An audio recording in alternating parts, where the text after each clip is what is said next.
The Trump executive order on immigration, Betsy DeVos, and media coverage of terrorism. I'm Donna Davis, and this is the Square Circle.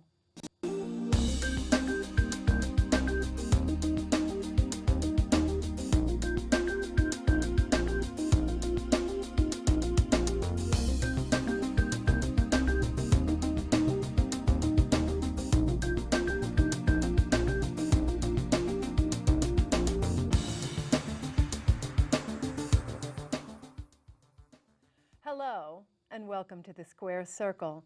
I'm your host, Donna Davis. Joining us today are policy analyst Joe Albanese, Daniel Marans of the Huffington Post, and political consultant Rina Shah Bharara. Welcome, everyone. President Trump's executive order on immigration faced legal obstacles this week as a federal judge blocked the order, which then went before the Ninth Circuit Court of Appeals. But Trump isn't backing down. Here's what he said this week. I mean, we have to have security in our country. We have to have the ability. When you take some place like Syria, you take all of the different people pouring around. And if you remember, ISIS said, we are going to infiltrate the United States and other countries through the migration. And then we're not allowed to be tough on the people coming in? Explain that one. So, Joe, tell us your thoughts on what Trump had to say on this issue. Well, I think the overall staying of the entire ban, of the entire executive order, was a little bit overbroad. In many ways, the president has a lot of leeway when it comes to preventing foreign nationals from coming to the country for national security concerns, particularly with a temporary ban. Where it got a little dicey was with respect to two things, I think. One was the implementation of the order, and another with Trump's personal conduct. The implementation of the order was very messy because they didn't consult the cabinet to its full extent. They rushed it into implementation without much forewarning. And as a result, you had a lot of detainments of people en route to the United States in airports. You had visa holders and green card holders being denied entry to the United States, which is really kind of a horrendous thing, given that they are supposed to be, for intents and purposes, treated as legal U.S. citizens in the same way. So I could see that being banned, but not the whole order. Second, his conduct in terms of the so-called judge comment, in terms of saying that he wanted to ban all Muslims, I think did give some pretext for the courts to have skepticism about his motives. But once he narrowed that much more to the list of countries with threats of terrorism, that's something that was much more defensible. I have to admit, with the way he is just sort of letting the Army Corps of Engineers renege on what they're doing with the EPA, so to speak, and you mentioned implementation here, how is this becoming a trend, if at all? Rina? For what exactly is becoming a trend? So in other words, he just sort of implements however he feels like it without necessarily going through proper procedures. Well, it would seem, anyway, on the face of it. My biggest gripe with this executive order is the implementation was just so shoddy. I mean, it was terrible. There was no coordination between agencies. Everybody was confused. It was a very chaotic time.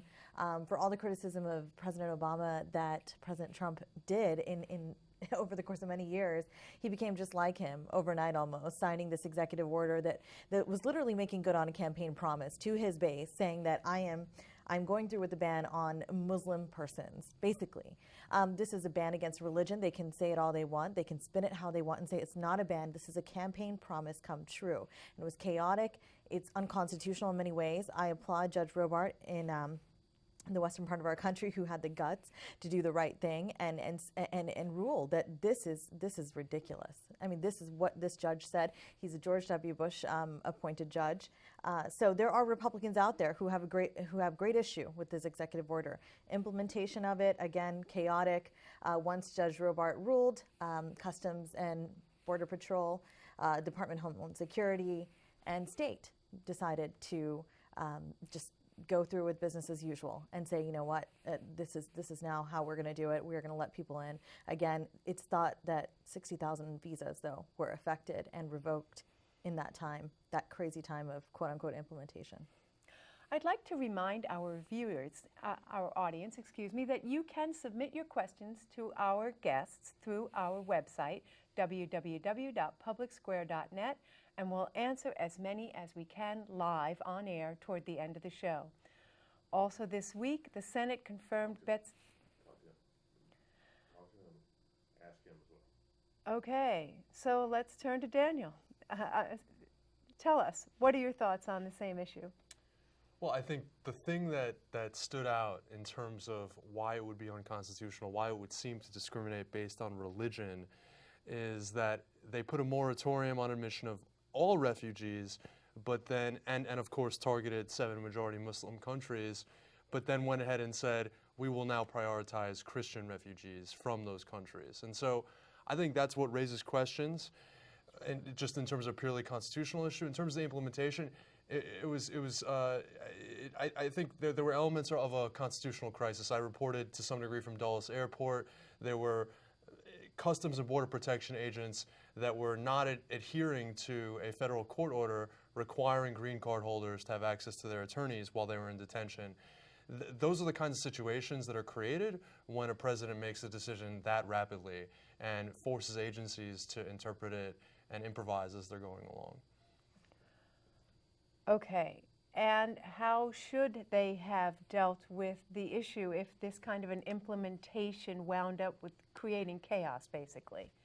Well, I mean, there's so many things. I think there could have been an extended rollout period. I think there could have been people that were grandfathered into the clause. I mean, these are people that have gone through processes that in many cases are years long, whether it's refugees, whether it's interpreters for the United States military in Iraq and Afghanistan, or really just students who've made plans, and of course, green card holders have really done it right. Tell us, Joe, you seem to be on one side of the fence where you're sort of saying this was handled somewhat well, and yet we're hearing perhaps that it might have been implemented a little bit chaotically. How do you defend and say, no, it was actually handled pretty well? Well, I think that the way that they specifically handled it wasn't all that well. I think that if they had conceived it, if it had been implemented the way that it existed on paper, that the Obama administration had identified 7 admittedly Muslim majority countries that did warrant some extra vetting or at least a review of the process by which people are vetted. Because we should remember this is a temporary ban. If it had been a permanent ban, that would be much more drastic. But there's definitely something to be said about at least making sure everyone's on the same page. Tell me, Rina, do folks have any recourse if this happens to them and they are left without a place to live or with costs that are causing them to have to travel to a place where they did not intend to go?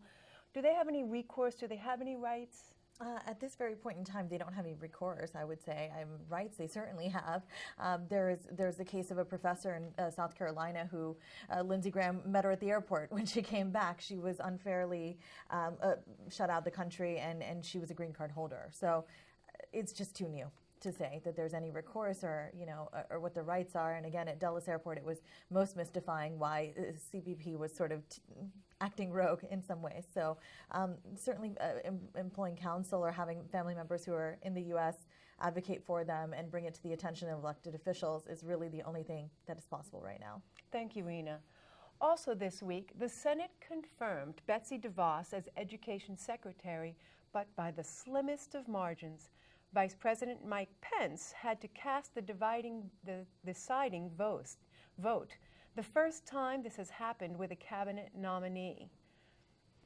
Rina, tell us, what are your thoughts on this turn of events? I think Betsy DeVos is certainly not the best choice for Secretary of Education, but she was confirmed, and she will be the person at the helm of the Department of Education, a place where I don't think she ever quite saw herself. She has donated something to the tune of $9.5 million personally to the Trump campaign itself. That's not counting what she's contributed to the Republican Party as a whole. So I think it's just this is a serious this case of somebody who was helpful to Mr. Trump. He felt that, you know, her pet project for many years has been school choice, and many Republicans, myself included, have liked school choice. We think it's a great thing, but get deeper in the issues and you realize that the Department of Education should be headed up by somebody who understands the state of public education in this country and doesn't just advocate for alternatives to it.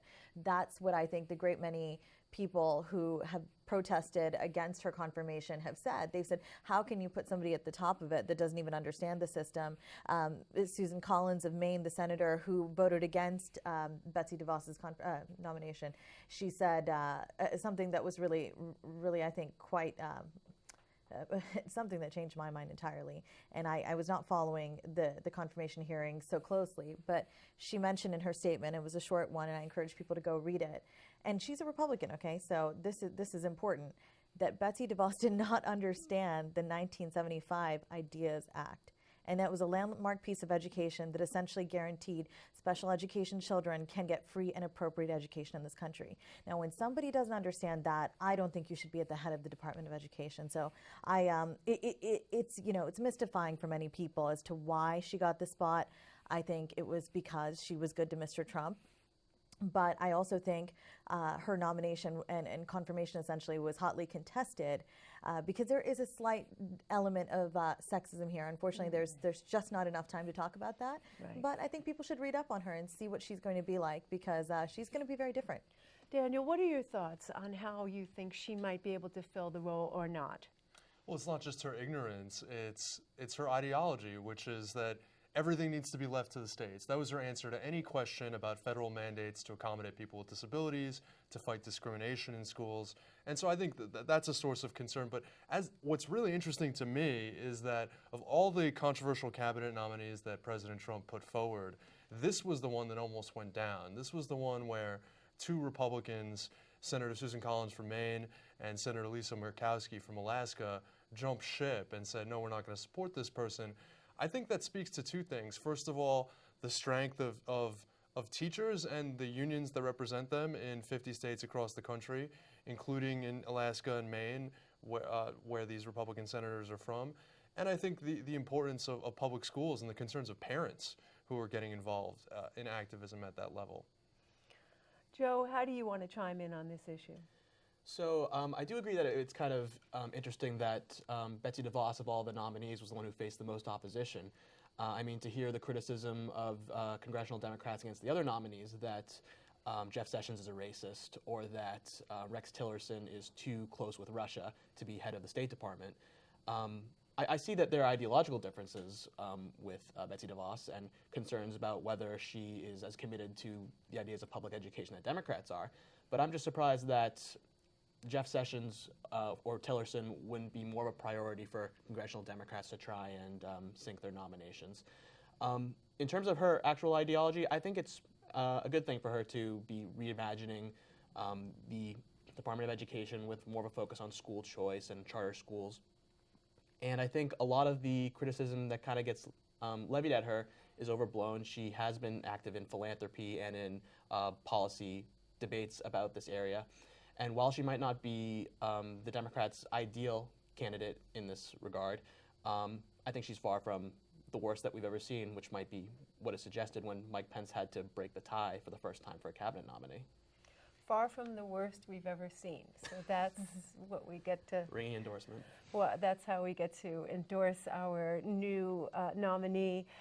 Daniel, tell us a little bit more about what could we have hoped for had there been a different nominee put forward. How would you have liked to have molded this role? Well, look, obviously I think that a Republican president is going to appoint typically conservative cabinet appointees, but maybe if you were looking for someone who were more qualified for the role within that ideological frame, you might opt for someone from, I don't know, like the American Enterprise Institute or something like that. But I think look, the important thing to note in terms of education and also in terms of ideological differences is actually that on education, at least the establishment of the Democratic Party has come around to some conservative ideas. They've become supportive of imposing tougher standards on teachers that have been opposed by unions. They've become supportive of promoting charter schools. And again, I say the Democratic establishment, by no means not all Democratic interest groups or voters. And so some of the things that DeVos might implement will be continuations likely of things like the Obama administration's race to the top. And I would also add that education is mostly implemented and funded at the state and local level. So at the end of the day, the federal government can add some carrots and sticks, but it is still not the most important cabinet position. Finally, President Trump made headlines this week by accusing the media of not reporting on terrorist attacks. Here he is speaking in Florida on Monday. You've seen what happened in Paris and Nice. All over Europe, it's happening. It's gotten to a point where it's not even being reported. And in many cases, the very, very dishonest press doesn't want to report it. They have their reasons, and you understand that. Daniel, I'm going to pitch this one to you. How do you want to respond on that? Well, I think, look, it's nonsense. The idea that the American media focuses too little on terrorist attacks would be news to anybody who's ever turned on, let's say, CNN, one of Donald Trump's favorite whipping horses. There is sometimes endless, hours-long, breathless, round-the-clock coverage of terrorist attacks. I mean, this is where the especially on TV, where they make their bread and butter. I also think it's interesting that President Trump, given the time window in which he was saying this, did not comment on a terrorist attack against Muslims in Canada that was clearly motivated for reasons of inflicting political terror, as the definition of terrorism, which fits the definition of terrorism. He, of course, had Sean Spicer make a statement about it, but it's not the same as the president's favorite megaphone, which is Twitter. And so for the president to then accuse the media of not focusing on terrorism enough, I find kind of odd. If you want to focus on terrorism and you want to do it appropriately, I would say, first of all, be consistent when it comes to terrorism that's not just coming from Muslims. Be consistent when it's even terrorism of the jihadist variety, but it's happening in countries that don't normally get attention, like Bangladesh or like Turkey even. And on top of that, look into deeper causes. What's the backstory? Are these countries where there are people that are motivated by something other than the boogeyman of radical Islam that you're painting it to be? Or what are the seeds of their engagement with radical Islam? And how might the U.S. affect that in a positive way? Joe, how do you want to respond on this idea that the media is not covering terrorism to the degree that they should? Well, like a lot of Trumpisms, it's got a little kernel of truth that kind of gets blown out of proportion by the way that he presents it. Like people on the left will say, the media sometimes ignores terrorist attacks that are not by Islamic terrorist groups, or even based on geography, a terrorist attack in Europe will get a lot more attention than a terrorist attack in, say, Turkey, because of what the expectations or what they perceive as the expectations of their viewers are. While on the right, people will argue that many in the mainstream American media don't emphasize Islamic terrorism to the extent that they should. Reporters who say, well, I wish that this had been a white radical terrorist instead of an Islamic terrorist. Both of them have kernels of truth to them, but the idea that there is a broad conspiracy by the media to downplay or cover up terrorism in general is pretty unfounded. I mean, just the profit motive alone, that the media wants to go with their sensational news. Terrorism is a sensational news story. It's something that will get people to watch and that people are interested in watching and learning about. So I think just for profit motive alone, and even for the more sinister motives that Mr. Trump is implying, that story is kind of bunk. Rina, do you think that's an accurate statement? Do you think it's really all about that he wants to only touch upon those terrorist stories that are relevant to our viewers and the rest can sort of be put to the side? How do you see that? I'm not really sure how to take Mr. Trump's comments on terrorism from this past week. Like everything else, I believe he's a wild card. I am not really sure where he's intending to go with this. If I'm not mistaken, he was speaking to sheriffs from around the country when he made those remarks about terrorism, and he was specifically referring to stories of terrorist attacks abroad. And then he says, you know, the media wants to cover them up for whatever reasons. You know what I'm talking about. He speaks some platitudes at times where you're not really sure what his aim is. And I think this is another one of those situations where he was basically tipping his hat to a long-held belief in very conservative circles that the media is very liberal and is against conservatives. And so I think he was sort of touching upon that point again. And I think what Mr. Trump has unfairly done, and I know we have a member of the media sitting with us tonight, but and this isn't to be particularly kind, but I think it's a truth. I think he's demonized the media, and I think that's very dangerous because we live in a very post-truth world. Unfortunately, that's the world we live in now with Mr. Trump, and to demonize members who are seeking truth to report for the public good is unfair. To paint them all with a broad brush is completely unfair, and I think it's dangerous because what's going to happen is there becomes a camp. It's a divided citizenry, those who just don't trust any information that's coming to them from various outlets, and overall that's not good for a citizenry like ours that should be very well informed and should be going to the ballot box voting not along party lines but based on the issues of the day. All right, let's take some questions from our viewers. From Walter Morris, if the president has total authority over immigration, then why hasn't he or any past president overhauled the whole immigration system by executive order? Joe, why don't you take that one? Well, I think the simple answer is that the president doesn't have full power over the immigration system. The powers that the president does have usually refer to national security issues or powers that Congress has specifically granted to the president, and presumably by passing a law or repealing a law can be revoked. Nor should it be desirable for a single president to overhaul the entire immigration system, no matter what side of the aisle you're on, because you could be a liberal under a Trump presidency or a Republican under an Obama presidency. And we can see why that would be a two-way street. Rina? I think checks and balances are really important. Presidents, of course, use executive orders now more than they ever did before, although there are some great stats back in history. Look, it's very interesting now to see what presidents want to do, pushing their agendas with these executive orders that Congress can check and perhaps will check, even though the president is one of theirs, or so he says, from the same political party. I am really most hopeful that the judiciary will do the checking, and so. That said, let's just see how close this Trump White House will respect the Constitution and allow themselves to be checked. Daniel? There was actually an interesting bit of news on this front today in that Trump met with a number of Democratic senators from predominantly Republican states, including Joe Manchin from West Virginia, and he sort of put forward his plan, or a bipartisan comprehensive immigration reform plan, and emphasized that it wasn't amnesty, and Trump sort of shot back, well, I know what amnesty is and isn't. It should be interesting to see. I think the question's already been answered, which is the president has some broad authority. It is an issue where, for example, the president has more authority than many others because it's about the country's borders, it's about the country's sovereignty.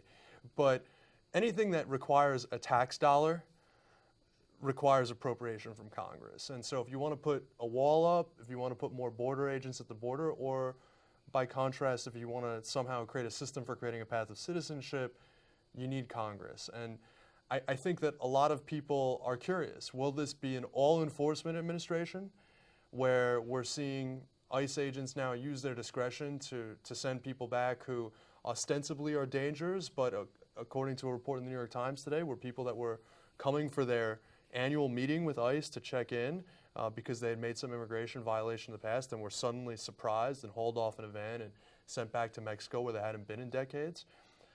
So will it be more of those kinds of incidents, or will it be some combination of those incidents and a real plan for reform? Interesting. We have another question from Kendra Singleton. What reforms would you like to see Betsy DeVos implement? Rina, I'd like to hear what you have to say on this one. Again, Betsy's going to do what Betsy's going to do, and that's going to be towards school choice. I think she's going to see, I think a great many states are going to see pressure come down unfairly from a federal government that has said that they aren't for a big federal government and aren't for overreach, particularly executive branch. But again, this agency, I think, again, will just find ways to cut funding from public schools. And so reform-wise, look, education is not my issue, so I'm not going to act like I know about it. But I'm going to say that it's important that Betsy DeVos, in her role, advocate for learning. For American children, learning needs to be promoted. It's not about promoting public versus private education. I think parents should be able to make those calls for themselves. In certain areas, that is not going to be possible. And so this department, the Department of Education, needs to work with states more closely and not just talk about basically cutting out the pork. Joe? Well, I'd like to see sweeping changes to the federal mandates and sort of the federalization of education that we've seen under Presidents Bush and Obama, with regards to Common Core especially. I'd like to also see differences in the way that the Department of Education interprets laws like Title IX, which the Obama administration had reinterpreted in very different ways than previous administrations to sort of micromanage the way that individual universities and even individual elementary schools treat their students and manage their day-to-day affairs. I think that that's far too much for a federal agency to be doing, and I'd like to see just sweeping changes in the way that that particular agency oversees schools and school districts, because ultimately that is a province of the states. Daniel, do you have a wish list for her? Well, I'm not very confident that any of it would get fulfilled, but I would like to see her continue to make college more affordable by increasing Pell Grants and moving in the direction that the Obama administration was going in terms of increasing access to community colleges.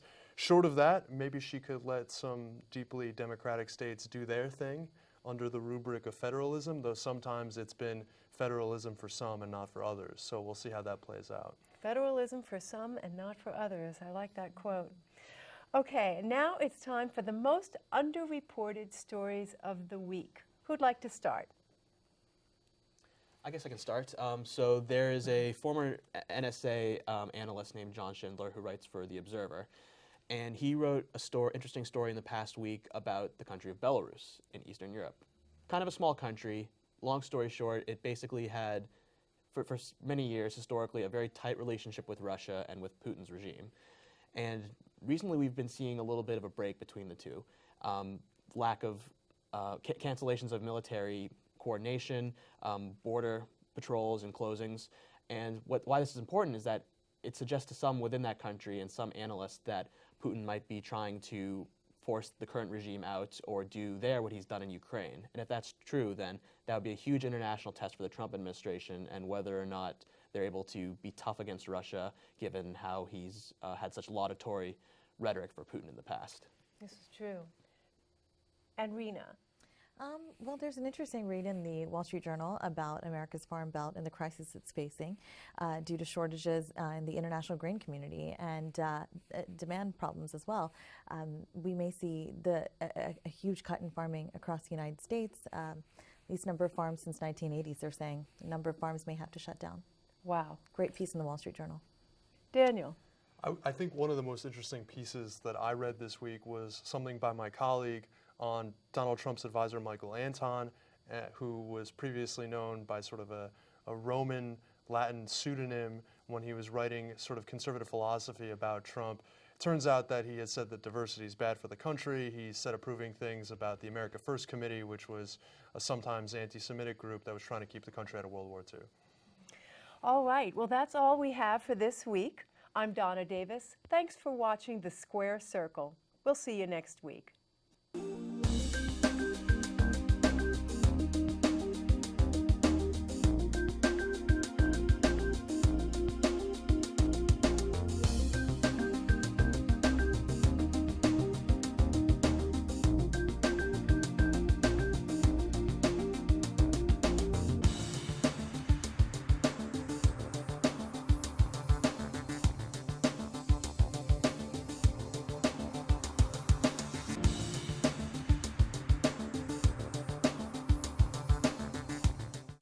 have a passion for helping people, want to launch a new charity, or need to raise funds, Voluntary Solutions can help. You have a passion for helping people. We have a passion for helping you. Visit voluntarysolutionsdc.com, 844-739-5488.